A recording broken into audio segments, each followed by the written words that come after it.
So for today's video, i-unboxing natin to, which is the Zeera Wireless 3-in-1 Foldable Wireless Charger. This is a travel wireless charger na compatible with MagSafe devices. Okay, so if you are new here to my channel, please subscribe down below. Click nyo na rin yung notification bell para ma-update kayo for my next video. Also, please follow my other social media accounts. So I am also in IG, Facebook, TikTok, and Twitter.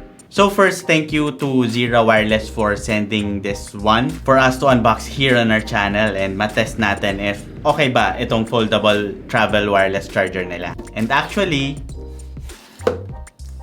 dalawa yung pinadala ni Zeera Wireless. So yung isa, I'm planning on giving away to one of you guys. So later, sasabihin ko kung ano yung mechanics nung raffle natin for this giveaway. Okay?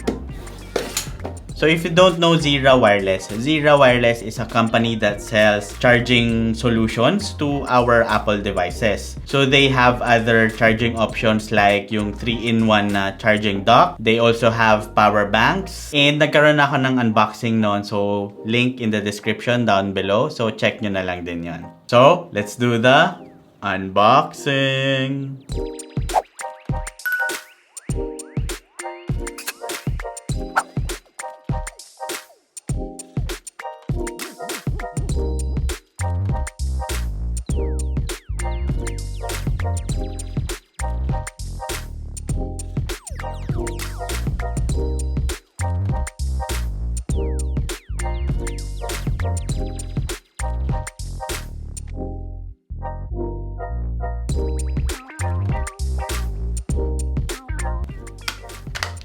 So grabe guys, sobrang liit lang niya. So para lang siya nung charging brick nung mga MacBook Airs natin, yung maliit or ng iPads. So ganun lang siya.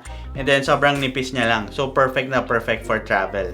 So based on its name, it's a 3-in-1 wireless charger. So basically, you can charge 3 devices simultaneously. And ang kagandahan doon is that one of the charging panel is a MagSafe compatible charger. So perfect na perfect for our Apple devices such as iPhone 12, iPhone 13, and the AirPods Pro with MagSafe charging case. So this one, as small as this, it can convert into a MagSafe charging phone stand. Kasi pwede mo siyang gawin ng ganitong orientation.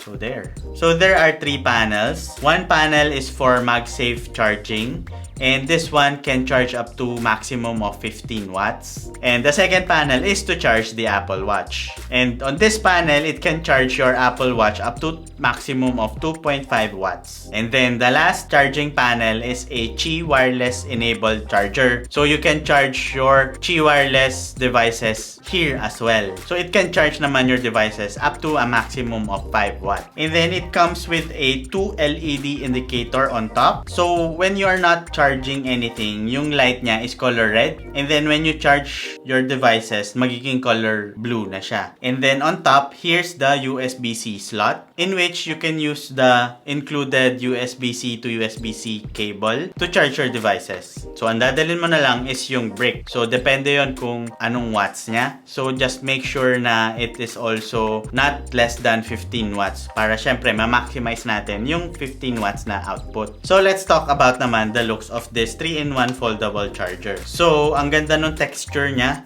It's a matte finish, matte na rubbery finish. And then meron siya dito yung connector ng dalawang panel. It's parang silicone na rubbery type. And then it feels good in the hands. Not too heavy. Actually, magaan lang siya. So, it weighs around 128 grams. And good thing about this design is that it can do something like this. So, different orientation in your charging. Depende if ano yung china-charge mo. So, you can charge your phone na pwede mong i-landscape or horizontal yung pag-charge mo. Parang nightstand. Same goes also with the Apple Watch. Okay, so what can I say about this 3-in-1 foldable from Zeera Wireless? Actually, this is a good travel companion. Lalo na if meron ka nung MagSafe na iPhone, Apple Watch, and the AirPods Pro. So, perfect na perfect to for traveling. So, hindi mo na kailangan magdala ng maraming cables and chargers para lang ma-charge yung tatlong devices na yun. Kundi, ito lang and isang charger. Okay, so a huge thanks to Zeera Wireless again for sending this one and another one for one of you guys. So, ang mechanics natin is just be sure to subscribe to my channel, follow my other social media accounts, IG, TikTok, Facebook, and Twitter. And then comment down below, done. So I know na nagawa nyo yung mga yon. So I will be choosing one winner na nag-comment here on this video. So ganun lang kadali. And then I will be announcing the winner in my Instagram account. Okay, so thank you guys for watching this video. If you liked it, please give it a like down below. Subscribe if you haven't already. And smash that bell to get notified when I upload new videos. So hanggang dito na lang muna uli guys. Talk to you soon.